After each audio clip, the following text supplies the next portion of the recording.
కులగన్న జరగడానికన్నా ముందు మీరు అప్రిషియేట్ చేసిన తర్వాత మీ సైడ్ నుంచి ఒక టీమ్ ఆఫ్ అంటే బీసీ నేతలందరూ కలిపి ఒక టీమ్గా తయారయ్యి వెళ్ళి కొన్ని సూచనలు ఇచ్చారు. ఆ సూచనలు పరిగణలోకి తీసుకున్నారా? ఏది తీసుకోలేదు సార్. ఇవాళ నేను ఏమంటున్నానంటే రాష్ట్ర ప్రభుత్వానికి స్వచ్ఛందమైనటువంటి సమగ్రమైనటువంటి అధికారం ఉన్నది. మన కళ్ళ ముందు తమిళనాడు ఒక మోడల్గా కనపడుతున్నది. తమిళనాడు ఏం ప్రొసీజర్ చేసింది 9th షెడ్యూల్ అనేటువంటిది మన దగ్గర ఉన్నది. సత్యనారాయణ కమిషన్ వేశారు, అంబాశంకర్ కమిషన్ వేశారు. అంబాశంకర్ కమిషన్ నాటికి ఎట్లా మీరు వెనుకబడి ఉన్నారో నిర్ధారించడానికి కావాల్సినటువంటి అధ్యయనం చేసి backward classes, most backward classes అనేటువంటి వర్గీకరణ చేసి 50% ఎస్టాబ్లిష్ చేసుకున్నారు. 50% ప్లస్ 19, 50 ప్లస్ 19 69కి ఎస్టాబ్లిష్ చేసుకొని సర్వసమర్థమైనటువంటి గణాంకాలు తయారు చేసుకున్నారు. దాన్ని వాళ్ళు చెప్పుకున్నారు. ఆ గణాంకాలను ప్రొజెక్షన్ చేసి వారు కేంద్రానికి వెళ్ళి జయలలిత గారు ఢిల్లీలో కూర్చొని మీరు 9th షెడ్యూల్లో పెడతారా చేస్తారా, 9th షెడ్యూల్లో పెట్టకపోతే నేను అసలు తమిళనాడుకే పోను, అది దానిలో పార్లమెంట్లో ఉభయ సభల్లో బిల్లులు పెట్టి మీరు ఆమోదింపజేసిన తర్వాతనే నేను తమిళనాడుకు పోతా, మొత్తం గణాంకాలన్నీ సమర్థవంతంగా ఉన్నాయి, కమిషన్ రిపోర్ట్స్ ఉన్నాయి, 50% దాటడానికి కావాల్సినటువంటి అన్నీ ఉన్న తర్వాత మండల్ కమిషన్ కూడా ఏం చెప్పింది 92లో ఎక్స్ట్రాడినరీ సిచ్యువేషన్స్ ఉంటే ఇది 50% అనేటువంటి తమ్ రూల్ అని చెప్పింది కదా. మరి నా దగ్గర సమగ్రమైనటువంటి సమాచారం ఉన్నది, 9th షెడ్యూల్లో పెట్టుకోవడానికి మీరు పార్లమెంట్లో బిల్లులు పెట్టండి అని చెప్పి జయలలిత గారు ఆ రోజు బాగా ఒత్తిడి తీసుకొచ్చి అక్కడ అన్ని కూడా చూపించుకొని నిరూపించుకొని వారు 94లో ఉభయ సభలను కూడా ఒప్పించుకొని వాళ్ళు 9th షెడ్యూల్లో పెట్టించుకున్నారు. మరి ఆ విధంగా మీరు ఎందుకు చేస్తలేరు? మీరు ఏమన్నారు? ఈ బిల్లులు పోగానే, ఈ బిల్లులు గవర్నర్ గారి దగ్గర నుంచి పోగానే అందరినీ అఖిలపక్షం తీసుకుపోయి ప్రధానమంత్రి గారిని కలుపుతున్నారు కదా, అక్కడ పోరాటం చేస్తున్నారు కదా, మీరు ఒక పోరాటం చేసింది కదా. ఆ పోరాటానికి మల్లికార్జున ఖర్గే గారు, రాహుల్ గాంధీ గారు వచ్చారా? అసలు రాహుల్ గాంధీ గారు ఈ దేశానికి ఇది ఇవాళ మన రాష్ట్రం రోల్ మోడల్ అని చెప్తున్నాడు, కానీ ఇంతవరకు మా తెలంగాణ సంగతి ఏమైంది?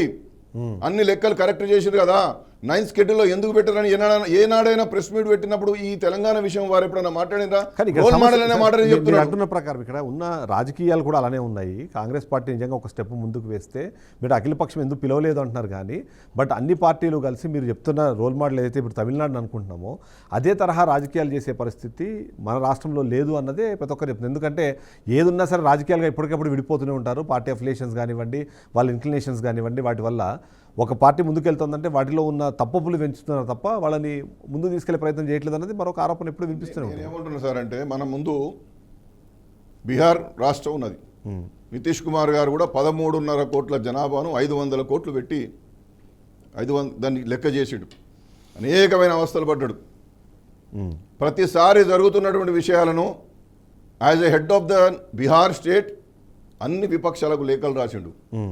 డెలిగేషన్ తీసుకొని ప్రైమ్ మినిస్టర్ గారిని కలిపిండు, అందరిని ఒప్పించుకున్నాడు, మెప్పించుకున్నాడు, బిల్లులు పెట్టిండు, చట్టం అయింది, చట్టం అమలు చేసిండు. సరే అది ఎందుకు కొట్టివేసిందనే విషయం తర్వాత, కానీ అక్కడ ఆయన 100 సార్లు వీడియో కాన్ఫరెన్స్లు పెట్టిండు. 6 నెలలు రాత్రింబవలు అదే పని చేసిండు. అసలు ఈ గవర్నమెంట్లో అదేమన్నా కొంచెమన్నా కనిపించిందా? నువ్వు అసలు లేఖలు రాసినావా? అఖిలపక్షం పెడుతున్నావు అయ్యా రాండని. ఈ డెడికేటెడ్ కమిషన్ అసలు అఖిలపక్షం యొక్క వాళ్ళ యొక్క సలహాలు సూచనలు తీసుకున్నదా? సింపోజిషన్స్ పెట్టిందా? కుల సంఘాలతో కలిసిందా? ఈ భూషాన్ వెంకటేశ్వరరావు గారి డెడికేటెడ్ కమిషన్ ఎక్కడ సమగ్రంగా పనిచేసినారు? ఈసీ లోకల్ బాడీ వైజ్ ఎక్కడ వెళ్ళినరు? విద్యారంగంలో ఉన్న వెనుకబడతనం ఎక్కడి నుంచి తీసుకున్నారు? ఉద్యోగ రంగంలో ఉన్న వెనుకబడతనాన్ని ఎక్కడ తీసుకున్నారు? అసలు నువ్వు నివేదిక ఇచ్చే అధికారం నీకు ఎవరిచ్చింది? ఫస్ట్ బీసీ కమిషన్ ఏం చేస్తున్నట్టు? Where is your experts opinion? కాబట్టి ఇంత తప్పుతో పట్టించాల్సిన అవసరం ఏమున్నది? ఈ మోసం చేయడానికి బీసీలు దొరికినా మీకు? మేము రోల్ మోడల్ తెలంగాణ మోడల్ ఇవ్వమంటానికి కొంప ముంచడానికి మొత్తం దేశం అంతా. మీరు గతంలో 2011లో చేసిన ఘనకార్యం వల్లనే 5,000 కోట్లు ఖర్చు అయినాయి. సోషియో ఎకనామిక్ కాస్ట్ సెన్సెస్ 2011లో అప్పుడు వాళ్ళు ఏం చేసినారు? అది కాస్ట్ సెన్సెస్ అని చెప్పినప్పటికీ గ్రామీణాభివృద్ధి శాఖ, పేదరిక నిర్మూలన, పట్టణాభివృద్ధి మంత్రిత్వ శాఖల ద్వారా చేయించారు. 2 క్వశ్చనర్లు, గ్రామీణ ప్రాంతానికి ఒక క్వశ్చనరు, పట్టణ ప్రాంతానికి ఒక క్వశ్చనరు. ఈ డిపార్ట్మెంట్కు ఆ డిపార్ట్మెంట్కు సమన్వయం లేదు, ఎవరు ఇష్టం వచ్చిన వాళ్ళు చేసుకున్నారు. తీరా దీన్నంతా కూడా 2-3 సంవత్సరాలు చేసిన తర్వాత ఆ డాటాను ఎక్కడ పెట్టినంటే ఎంఎస్ ఆఫీస్ ఎక్సెల్ షీట్లో పెట్టారు. ఇంత పెద్ద ఆధునిక ఉపకరణాలు ఉన్నటువంటి ఈ రోజుల్లో మీరు ఎక్సెల్ షీట్లలో పెడతారా? ఒక కుటుంబం యొక్క పూర్తి వివరాలు దాంట్లో ఉండాలి కదా, ఎట్లా పొందుపరుస్తారు?